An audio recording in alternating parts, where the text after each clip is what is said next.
এক জঙ্গলে টুনি বাস করত। সে ছিল খুবই বুদ্ধিমতী। সে তার বুদ্ধি খাটিয়ে বাড়ির উঠোনে একটি পুকুর তৈরি করে এবং সেখানে সে সোনালি চিংড়ি চাষ করত। টোনা, দেখো, দিন দিন আমাদের চিংড়ি চাষ অনেক লাভ হচ্ছে। এইভাবে চলতে থাকলে আমরা শীঘ্রই এই জঙ্গলের সব থেকে বড় লোক হয়ে যাব। হ্যাঁ গো টুনি, তোমার মতো বুদ্ধিমতী বউ যারই ঘরে থাকবে সে জীবনে অনেক উন্নতি করবে।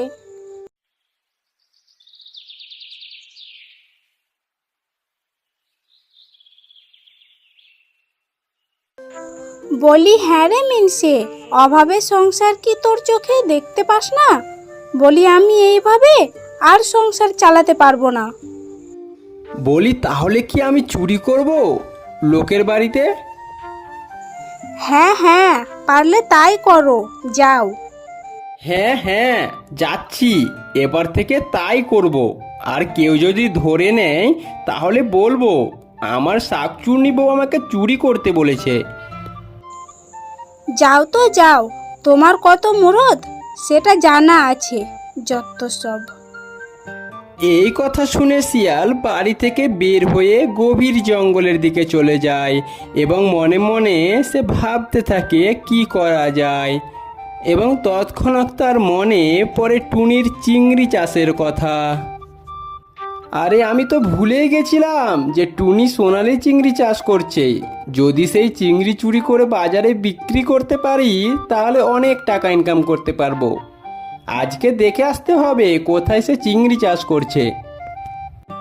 এ কথা বলেই সে হাঁটতে শুরু করলো এবং কিছুক্ষণ যেতে না যেতেই বাঘ মামার সাথে দেখা হলো।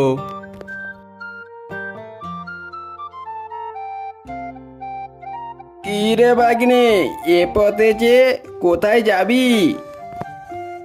শিয়াল মনে মনে ভাবতে শুরু করলো সে বাঘকে সব কিছু জানাবে কিনা, কিন্তু সে চালাকি করে বাঘকে জিজ্ঞেস করলো, বলছিলাম মামা, তুমি এখন কি করো?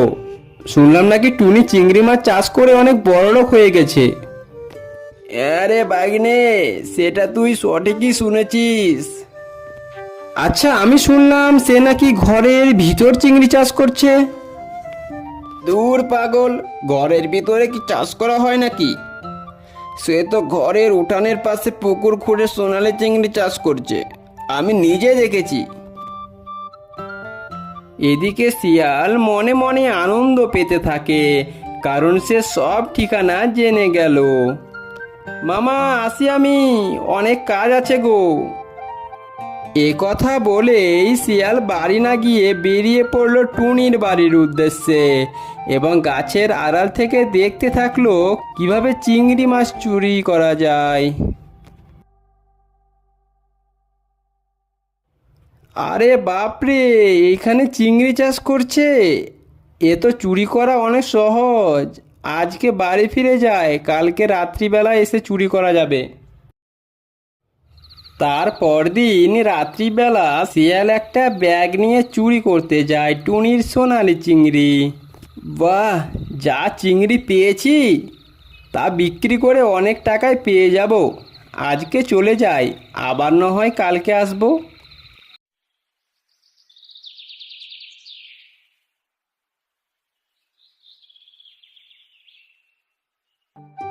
যাই, চিংড়িগুলো বিক্রি করে আসি সেই দূরের বাজার থেকে। এই বাজারেই বিক্রি করলে বাঘ মামা আবার জেনে যাবে, তখন আরেক কেলেঙ্কারি। যাই যাই, আর বেশি না ভেবে, এদিকে অনেক বেলাও হয়ে গেল। এই বলেই শিয়াল চিংড়ি বিক্রি করার উদ্দেশ্যে সেই দূরের বাজারের দিকে যেতে শুরু করলো এবং সেখানে গিয়ে শিয়াল যা দেখলো, আরে মরেছি, টুনিও যে চিংড়ি বিক্রি করতে এসেছে। এবার কি করি? অত ভেবে লাভ নেই, আমি চিংড়ি কম দামে বিক্রি করে তাড়াতাড়ি নয় চলে যাব। এই চিংড়ি নেবে গো চিংড়ি, 100 টাকায় 1 কেজি চিংড়ি নিয়ে যান, সোনালি চিংড়ি, খুব কম দামে। শিয়াল খুবই কম দামে সব চিংড়ি বিক্রি করে ফেলে। এইদিকে টুনির একটাও চিংড়ি বিক্রি হয় না। শিয়াল মামা, তুমি এই চিংড়ি কোথায় পেলে গো? আর এত কম দামে কিভাবে বিক্রি করছো?